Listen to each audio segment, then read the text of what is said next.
ఇక్కడ పూలే గారి విగ్రహానికి మరి మనందరం కూడా నివాళులు అర్పించుకొని స్ఫూర్తి పొంది అనేక కార్యక్రమాలు చేస్తున్నటువంటి సందర్భం కనపడతా ఉన్నది. ఈ రాష్ట్రంలో నిన్న గత సంవత్సర కాలంగా జాగృతి ఆధ్వర్యంలో చేస్తున్నటువంటి ఉద్యమానికి, అనేక బీసీ సంఘాలు చేస్తున్నటువంటి పోరాటాలకు, వివిధ రాజకీయ పక్షాలు చేస్తున్నటువంటి పోరాటాలకు స్పందించినటువంటి ప్రభుత్వం మరి బీసీ కుల జనగణనకు సంబంధించి కొంత డేటాను రిలీజ్ చేయడం జరిగింది. వాస్తవానికి ఇది భారతదేశంలో ఉన్నటువంటి పరిస్థితులన్నీ గమనంలోకి తీసుకుంటే ప్రజాస్వామిక వాదులందరూ కూడా స్వాగతించాల్సినటువంటి క్షణం. డెఫినెట్గా ప్రజాస్వామ్యాన్ని బలోపేతం చేసే దిశలో ఒక మంచి ముందడుగు పడింది. మరి పడ్డటువంటి ముందడుగు అనేది ఏదైతే ఉందో అది బలహీనంగా పడ్డదా, లోపభూయిష్టంగా పడ్డదా అన్నది మాత్రం ఖచ్చితంగా మనం ఆలోచన చేసుకోవాల్సినటువంటి అవసరం ఉన్నది, ఆత్మవిమర్శ చేసుకోవాల్సినటువంటి అవసరం ఉన్నది. భారతదేశ స్వతంత్ర చరిత్రలో ఎన్నడూ కూడా బీసీల కులగన్న దేశవ్యాప్తంగా జరగలేదు, కేవలం బ్రిటిష్ వాళ్ళు ఉన్నప్పుడే జరిగింది. ఆ తర్వాత తెలంగాణ ప్రత్యేక రాష్ట్రంగా ఏర్పడ్డ తర్వాత గౌరవ ముఖ్యమంత్రి, అప్పటి ముఖ్యమంత్రి కేసీఆర్ గారి ఆధ్వర్యంలో తక్షణమే మనం సకల జనుల సర్వే ఒకటి చేసుకున్నాం, సమగ్ర కుటుంబ సర్వే చేసుకున్నాం. తద్వారా మనకు వచ్చినటువంటి డేటాను తీసుకొని అనేక కార్యక్రమాలు చేసుకోవడం జరిగింది. సో ఆనాడే ఒక మంచి ముందడుగు పడింది. అందులో డేటాను వాడుకొని మనం వివిధ కులాలకు అనేక రకాలైనటువంటి మంచి కార్యక్రమాలు చేసినాం. ఇవాళ ఎప్పుడైతే రేవంత్ రెడ్డి గారి ప్రభుత్వం వచ్చిందో ఆనాటి నుండి ఈనాటి వరకు కూడా జాగృతి ఆధ్వర్యంలో, వివిధ సంఘాల ఆధ్వర్యంలో పూలే గారి విగ్రహాన్ని అసెంబ్లీలో పెట్టాలనేటటువంటి నినాదం తీసుకొని గత సంవత్సరం జనవరిలో మేము ఏదైతే కార్యక్రమం మొదలుపెట్టినామో దాన్ని రాజకీయంగా బీసీలకు రిజర్వేషన్లు సాధించుకోవాలనేటటువంటి పెద్ద విస్తృతమైనటువంటి లక్ష్యాన్ని తోడు చేసుకొని ఈ సంవత్సర కాలంగా రకరకాలుగా ఉద్యమాలు చేసినాం. అది మీ అందరు కూడా తెలిసినటువంటి విషయం. మరి ఆ ఉద్యమాలకు తల ఒగ్గి కాంగ్రెస్ పార్టీ ప్రభుత్వం డెడికేటెడ్ బీసీ కమిషన్ వేయాల్సినటువంటి పరిస్థితి ఏర్పడ్డది. డెడికేటెడ్ బీసీ కమిషన్ ద్వారా లెక్కలు చేయాలి, ఎన్యూమరేషన్ చేయాలి అని మేమందరం కోరినా కూడా మా మాట పట్టించుకోకుండా ప్లానింగ్ కమిషన్ ద్వారానే ఇవాళ ప్లానింగ్ డిపార్ట్మెంట్ ద్వారా ప్రభుత్వం సర్వే చేయించడం జరిగింది. దానికి ప్రభుత్వం చెప్పినటువంటి సాకు ఏంటిది? ప్లానింగ్ డిపార్ట్మెంట్ దగ్గర మాత్రమే మనుషులు ఉన్నారు, మెన్ అండ్ మెషినరీ ఉన్నారు కాబట్టి ప్లానింగ్ డిపార్ట్మెంట్ నుంచి సర్వే చేసినామని చెప్పింది. ఓకే, వెల్కమ్ చేసినాం. కానీ ఆ సర్వే ఇవాళ ప్రతి ఒక్కరి మనసులలో ఉన్నటువంటి విషయం సరిగ్గా జరగలేదనేటటువంటి ఆలోచన ప్రతి ఒక్కరికి ఉన్నది. మీరు ఏ గ్రామంలో చూసినా, ఏ పట్టణంలో చూసినా మా ఇంటికి రాలేదు అనేటటువంటి ఒక మాట అన్ని చోట్ల వినబడుతున్నటువంటి మాట. ఇది నేను చెప్తున్నది కాదు, అన్ని కుల సంఘాలు, అన్ని రాజకీయ పక్షాలు ప్రతి ఒక్కరు కూడా మాట్లాడుతున్నటువంటి మాట. ఒకవేళ సర్వే సమగ్రంగా జరగకపోతే మరి ప్రభుత్వం ఇచ్చినటువంటి డేటా కరెక్టా కాదా అనేటటువంటి అనుమానం ఒకటి వస్తున్నది. ఇవాళ మీకు ఇక్కడ ఒక లెక్క నేను చెప్పదలసి చాలా ముఖ్యమైనది, తెలంగాణ సమాజానికి చేరవేయవలసిందిగా మీడియా మిత్రులు నేను కోరుతా ఉన్నా. ఈ దేశంలో 2011లో జనాభా లెక్కలు చేయడం జరిగింది. 2011లో చేసినటువంటి జనాభా లెక్కలలో మన తెలంగాణ ప్రాంతంలో 83 లక్షల ఇండ్లు అంటే 83 lakh హౌస్ హోల్డ్స్ ఉన్నాయని చెప్పింది. ఆనాడు వాళ్ళు చెప్పినటువంటి జనాభా, కేంద్ర ప్రభుత్వం చేసిన జనాభా లెక్కల్లో 3,50,00,000 మంది జనాభా ఉందని చెప్పింది. ఏది 2011. 2014లో ఎప్పుడైతే తెలంగాణ రాష్ట్రం ఏర్పడ్డదో కేసీఆర్ గారు నిర్వహించినటువంటి సమగ్ర కుటుంబ సర్వే ఒకటే రోజులో చాలా పటిష్టంగా విదేశాలలో ఉన్న మన వాళ్ళని కూడా ఇంటికి రప్పించి చేసినటువంటి సర్వేలో వచ్చిన లెక్కలు ఏంటంటే 1,03,00,000 హౌస్ హోల్డ్స్ ఉన్నాయి మన దగ్గర. 1,03,00,000 హౌస్ హోల్డ్స్, 3,68,00,000 జనాభా అని ఆనాడు మనం అనుకున్నాం. అంటే కేవలం 4 ఏళ్లలో 2011లో పెట్టినటువంటి చేసిన లెక్కల నుంచి 2014లో చేసినటువంటి లెక్కలకే 20 లక్షల ఇండ్లు పెరిగినాయి ఆనాటికి. అది పక్కన పెడితే ఇవాళ 2014 నుంచి 2024 సంవత్సరంలో ఉన్నాం. 10 సంవత్సరాల తర్వాత వాళ్ళు లెక్క పెట్టేటప్పటికి చెప్తుంది, ఇది మనం ఉన్న 25లో కానీ వాళ్ళు లెక్క పెట్టింది 24లో. ఆ 24లో చేసినటువంటి లెక్కలో 10 ఏళ్ల తర్వాత చేసినటువంటి లెక్కలో కాంగ్రెస్ ప్రభుత్వం ఏం చెప్తుంది? 1,15,00,000 ఇండ్లు ఉన్నాయని చెప్తున్నారు. 1,15,00,000. జనాభా ఎంత అని చెప్తుంది? 3,70,00,000 అని చెప్తుంది.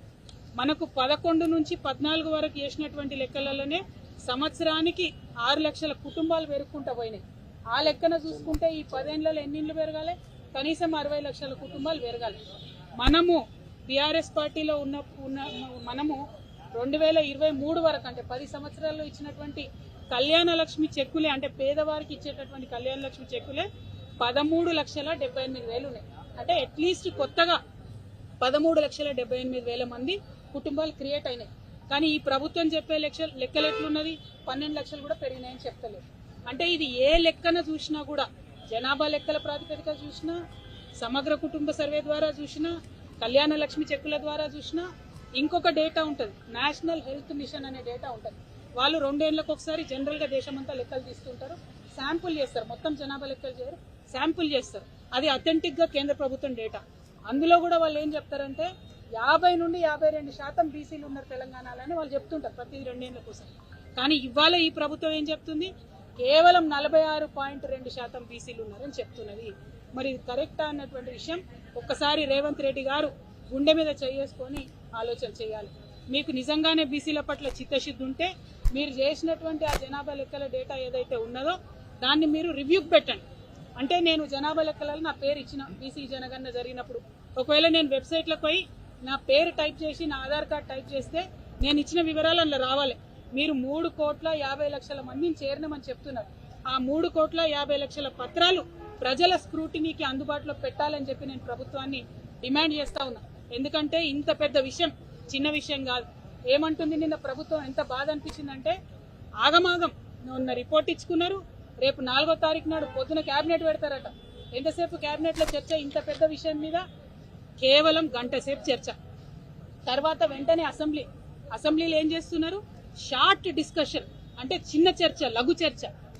బీసీల విషయం అంటే అంత మీకు చిన్నగా కనబడుతున్నదా?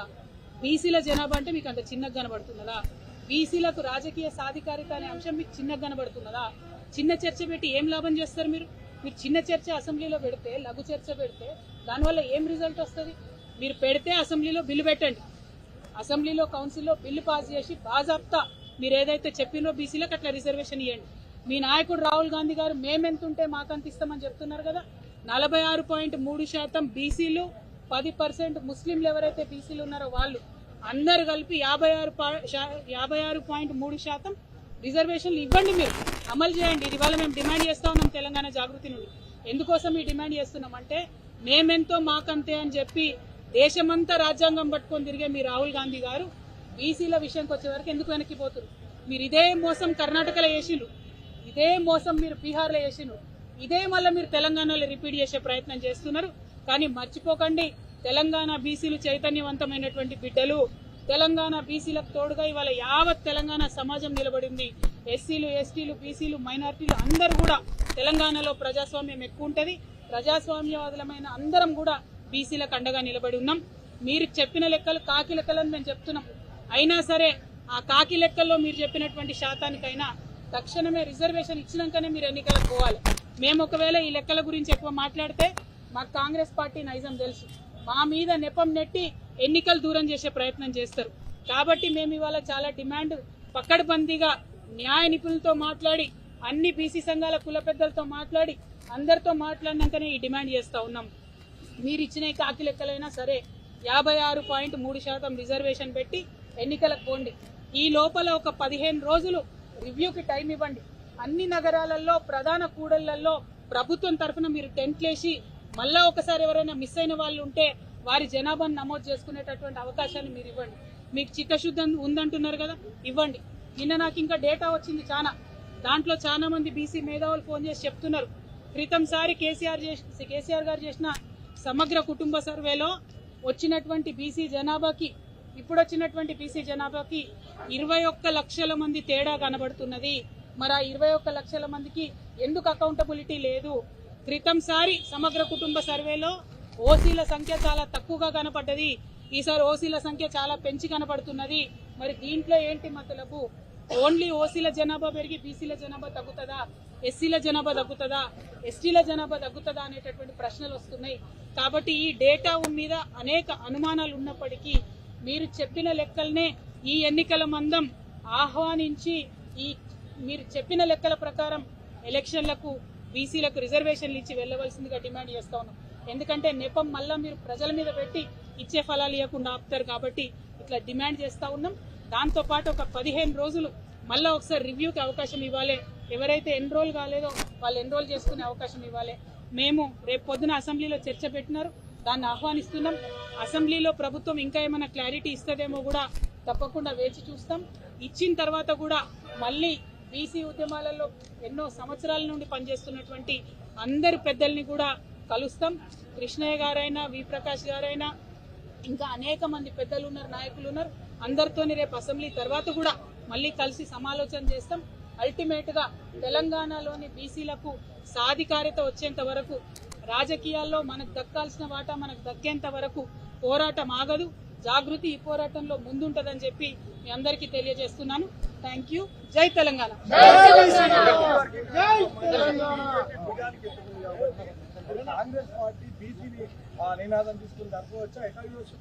చూడండి బ్రదర్, బీసీల ఇష్యూల్లో రాజకీయాలు తగ్గదు, ఎస్సీల వర్గీకరణలో కూడా రాజకీయాలు తగ్గదు. ఎందుకంటే 30 ఏండ్ల నుంచి అనేక మంది బిడ్డలు ప్రాణత్యాగాలు చేసి, మాదిగలు పోరాటాలు చేసి, ఆత్మాహుతులు చేసుకొని తెలంగాణ ఉద్యమంలో మనం ఎంత బీభత్సంగా యుద్ధం చేసినామో ఎంఆర్పిఎస్ సంస్థ ద్వారా కూడా అట్లా యుద్ధం చేసి, సరే ఇవాళ మందకృష్ణ మాదిగ గారు బీజేపీతో ఉన్నారా ఇంకోటితో ఉన్నారా అన్నది పక్కన పెడితే, ఈ రాష్ట్రంలో ఉండేటటువంటి మాదిగలకు న్యాయం జరగాలని ఆనాడు వర్గీకరణ కోసం అసెంబ్లీలో కూడా తీర్మానం చేసి మేము పంపడం జరిగింది.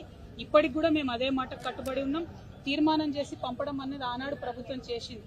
ఇప్పుడున్నటువంటి ప్రభుత్వం ముందట ఉన్నది వాళ్ళు అమలు చేసేటటువంటి ఆస్కారం. ఎందుకంటే ఈ మధ్యకాలంలో సుప్రీంకోర్టులో పాజిటివ్ తీర్పు వచ్చింది. మరి అమలు చేయాలని చెప్పి, యథాతథంగా తీర్పు అమలు చేయాలని చెప్పి మేము కాంగ్రెస్ పార్టీని డిమాండ్ చేస్తూ ఉన్నాం. దీంట్లో రాజకీయాలు దయచేసి చేయొద్దండి. బీసీలకు సంబంధించి కూడా మీరు జనాభా లెక్కలు తక్కువ చేసి చూపించేటటువంటి చిల్లర మల్లర ప్రయత్నాలు దయచేసి మానుకొని సమగ్రంగా బీసీలకు న్యాయం జరిగే విధంగా చేయాలని కోరుతున్నాను.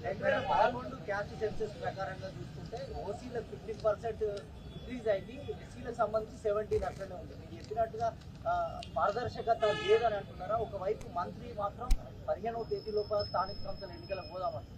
నేనేమంటున్నా బ్రదర్ అంటే, సమగ్ర కుటుంబ సర్వే చేసినప్పుడు, అంటే ఇది అథెంటిక్ లెక్కలని చెప్తలేని చాలా మంది మేధావులు నాతో షేర్ చేసిన డేటా నేను చెప్తున్నా. ఇదివరకు 2014లో 8% ఉన్న ఓసీల సంఖ్య ఇప్పుడు 15%గా, అంటే 13.3% హిందూ ఓసీ, 2% ముస్లిం ఓసీ కలిపి 15.3% అన్నట్టు ఇప్పుడు ప్రభుత్వం నిన్న లెక్కలు చెప్పడం జరిగింది. ఓకే, ఒక నిమిషంకి యాక్సెప్ట్ చేద్దాం. ఒకవేళ ఓసీల జనాభా 8 నుండి 15 పెరిగిందంటే మరి బీసీల జనాభా కూడా అంతే పెరగాలి, ఎస్సీల జనాభా కూడా అంతే పెరగాలి, ఎస్టీల జనాభా కూడా పెరగాలి కదా. ఒకటే గ్రూప్ పెరిగి మిగతా వాళ్ళు పెరగకుండా ఎందుకుంటారు? నేనేమంటున్నా, తెలంగాణ బిడ్డలంతా మన వాళ్ళు, అందరికి అవకాశాలు రావాలి. హృదయం సాఫ్గా ఉంటే లెక్కలు కరెక్ట్ ఉంటాయి. కాంగ్రెస్ పార్టీ హృదయం సాఫ్గా లేదని చెప్పడానికి ఇది నిదర్శనం. నేను అందుకే ఏమంటున్నా, నెపం వల్ల మన మీద నెడతారు రాజకీయంగా. కాబట్టి నేను బీసీ బిడ్డల తరఫున కొట్లాడుతున్నటువంటి వ్యక్తిగా ఒకటే కోరుతున్నాను, పోనీ నువ్వు చెప్పిన కాకి లెక్కనే ప్రస్తుతానికి ఒప్పుకుందాం. అంటే 56.3% వస్తుంది. 56.3% మా వాటా మాకిచ్చి బీసీలకు రిజర్వేషన్ ఇచ్చి స్థానిక సంస్థల ఎన్నికలు జరపండి. తర్వాత కూడా నిరంతర ప్రక్రియలో భాగంగా ఈ డేటాను శుద్ధి చేయండి. ఎందుకంటే కేవలం రాజకీయ రిజర్వేషన్లే కాదు, రేపు విద్యా అవకాశాలు ఉంటాయి, ఉద్యోగ అవకాశాలు ఉంటాయి, ప్రమోషన్లు ఉంటాయి, అనేక అంశాలు ఉంటాయి, లోన్లు ఉంటాయి, ప్రభుత్వ పథకాలు ఉంటాయి. కాబట్టి డేటా ఎప్పటికైనా కరెక్ట్గా ఉండాల్సిందే. సో కేసీఆర్ గారికి కాంగ్రెస్ ప్రభుత్వానికి ఉన్న తేడా ఏంటంటే, లెక్కగానే ఓపెన్గా మేము చెప్పి ఆనాడు పథకాలు ఇచ్చినాం, వీళ్ళు మాత్రం మభ్యపెట్టేటటువంటి ప్రయత్నం చేస్తున్నారు. ఈ అంశాన్ని తెలంగాణ బీసీ సమాజం దయచేసి గుర్తుంచాలి. ఎట్లా అయితే ఓసీల డేటా పెరిగిందో, జనాభా పెరిగిందని వాళ్ళు చెప్తున్నారో, ఎట్లా అయితే మిగతా వాళ్ళ జనాభా పెరిగిందన్నారో, వాస్తవానికి బీసీలకు కూడా పెరగాలి. మరి బీసీలకు తగ్గుతుంది ఎట్లా, మిగతా వాళ్ళకి పెరుగుతుంది? ఈ క్లారిటీ ప్రభుత్వం ఇవ్వాలి. కానీ ఆ క్లారిటీ ఇచ్చే నెపంతో మాత్రం రిజర్వేషన్లు ఇవ్వకుండా ఆపొద్దు అనేటటువంటిది నా డిమాండ్.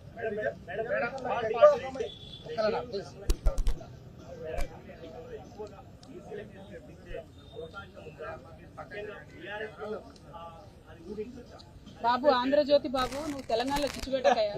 నేను అనేది ఏంటంటే, ఇప్పుడున్నటువంటి ప్రధాన సమస్య ఏంది? ఇప్పుడున్న స్థానిక సంస్థల ఎన్నికలలో బీసీలకు కామారెడ్డి డిక్లరేషన్ ప్రకారం రిజర్వేషన్లు ఇస్తారా ఇయ్యరా? కామారెడ్డి డిక్లరేషన్లో 42% అన్నారు. ఇవాళ జనాభా లెక్కలలో వాళ్ళే 56% అంటారు. నేనేమంటున్నా, 56.3% రిజర్వేషన్ ఇవ్వండి, ఇచ్చి ఎన్నికల పోండి అంటున్నాం. అంతకుమించి వేరే ఏం లేదు. అసెంబ్లీ ఎన్నికల సంగతి అప్పుడు చూద్దాం. స్థానిక సంస్థల ఎన్నికలలో మాత్రం కాంగ్రెస్ పార్టీ వాగ్దానానికి నిలబడి ఉండాలి. Thank you. జై తెలంగాణ.